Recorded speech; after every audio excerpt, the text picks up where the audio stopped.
eczema and fewer secondary bacterial infections. And it was pretty well tolerated. One of the patients stopped it because they were itching and irritated, but actually, kind of interestingly, that patient then developed a community-acquired MRSA infection that sent them into the hospital requiring IV antibiotics. And then you know what? That irritation of those dilute bleach baths wasn't so bad anymore. They resumed them, and they did okay without adverse effects.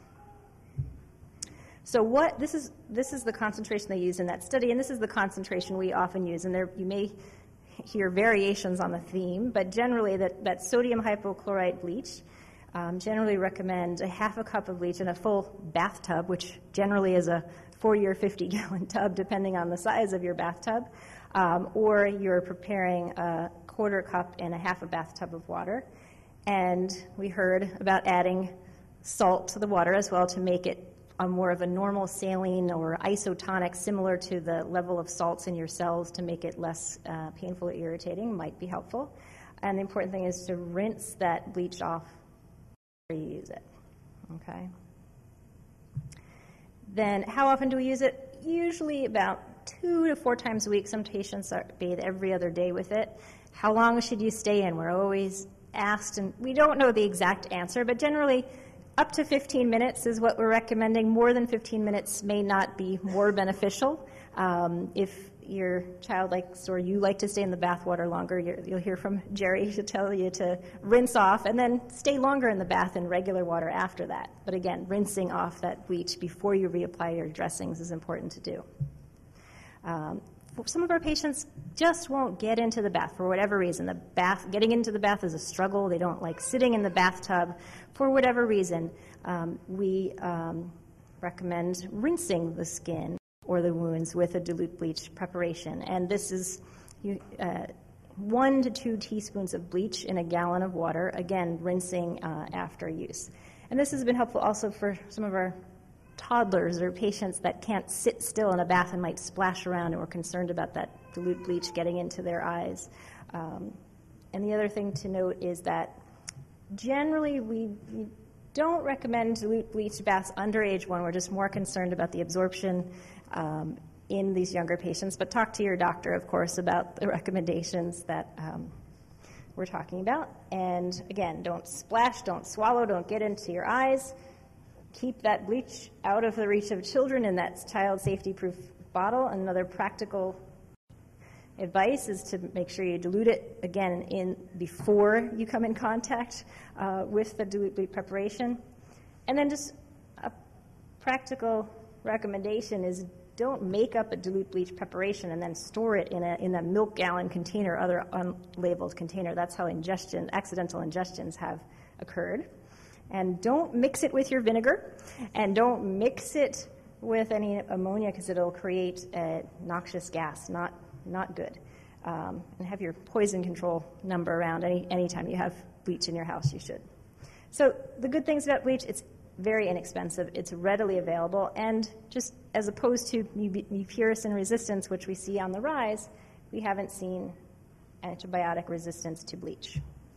So what are some of the cons? Well, we don't know how well it works against gram-negative bacteria. It's a little bit controversial for our gram-negative bacteria, such as Pseudomonas.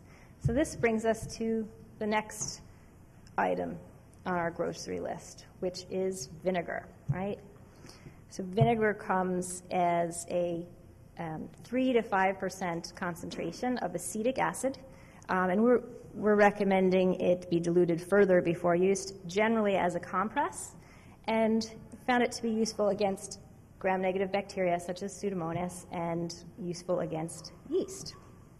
So where is the history? Again, back to World War I, 1916, there's an article published about 1% acetic acid solution killing the bacillus bacteria, and a report in the 60s about 5% straight from the bottle acetic acid, useful for artificial wounds, but very itchy, was the complaints with the use of straight vinegar.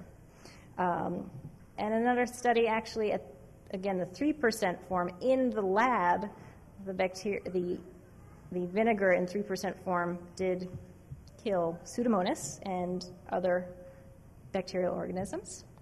But when we're using it, again, we're using it in a dilute preparation. When you have the 5% acetic acid solution, generally the dilution is 1 part vinegar to 20 parts water. And if it's the 3% acetic acid solution, it's 1 part vinegar to 12 parts water. And concentrations are up here generally. Some people do get in a bathtub with it, but most of the time, if we find a wound that's slow to heal, that's not quite infected, but we know that there's Pseudomonas bacteria living there that we want to control, we'll often recommend a localized compress. So you stick a nonstick gauze or telfa in that dilute vinegar preparation, you apply it to your skin as a compress or a soak, and you try and do this 1 to up to 3 times a day, depending on how moist that wound is, how often you need to change that dressing. More often is okay in this case with dilute vinegar as opposed to dilute bleach, where more frequently is not always better because you'll get dried out and more itchy. So again, rinse with water after applying the dilute bleach preparation. So good things about vinegar: inexpensive also, like bleach, readily available, a good thing. And finally, the last item on our grocery list is honey. We all know honey is a sweet food made from the honeybee, from the nectar of flowers. And honey for use on wounds dates back to very long ago. I can't read ancient Egyptian medicine, but apparently this is some medical recommendations about using honey for wounds, if you could translate this. And that's from 1,500 years BC. And Hippocrates, actually, there's a quote from him from about nearly 2,500 years ago, who's a Greek philosopher, you may know, the father of Western medicine, who, a quote from him from back then says, "It causes heat, cleans sores and ulcers, softens hard ulcers of the lips, heals carbuncles and running sores." So it's been around a while. Here's another quote from St. Ambrose from more than 1,500 years ago, where he says, "The fruit of the bees is desired of all and is equally sweet to kings and beggars. It is not only pleasing but profitable and healthful. It sweetens mouths, cures their wounds, and conveys remedies to inward ulcers." So again, as Dr. Arbuckle mentioned, it's been around a long time. Now, supermarket. Here is the reasons why we don't recommend buying some supermarket honey and using it on your wounds. First of all, the warnings should be on the label. Do not feed honey to infants under 1 year of age. And why is that? It is because their honey contains bacterial spores, Clostridia botulinum, and these spores release a toxin into the bloodstream which can cause paralysis. So the infant's gastrointestinal tract, or their intestines, are not mature enough to be able to process these spores, and they're susceptible to this botulism or paralysis. Now, we're theoretically concerned about putting the supermarket honey on your open wounds because there's something called wound botulism. Now, wound botulism is usually reported in intravenous drug users, but theoretically, if you're putting these spores on your open wound and they take seed, they may possibly cause paralysis, just as ingesting the honey would. So when we're talking about honey, we're talking about a medical grade honey.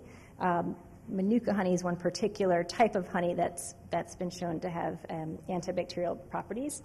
And this is sterilized in such a way that it kills the bacteria without harming the enzymes that you need that are felt to have the antibacterial properties. And why shouldn't you, another slide just to go over why you shouldn't use supermarket honey on your wounds. This study actually looked at honey from some British supermarkets and found that really the antibacterial activity of the honey picked up off the shelf was quite low. And even though there is some antimicrobial activity of honey, there were some yucky bacteria in those honeys from your supermarket. So why is this medical grade honey useful? There's been some research into why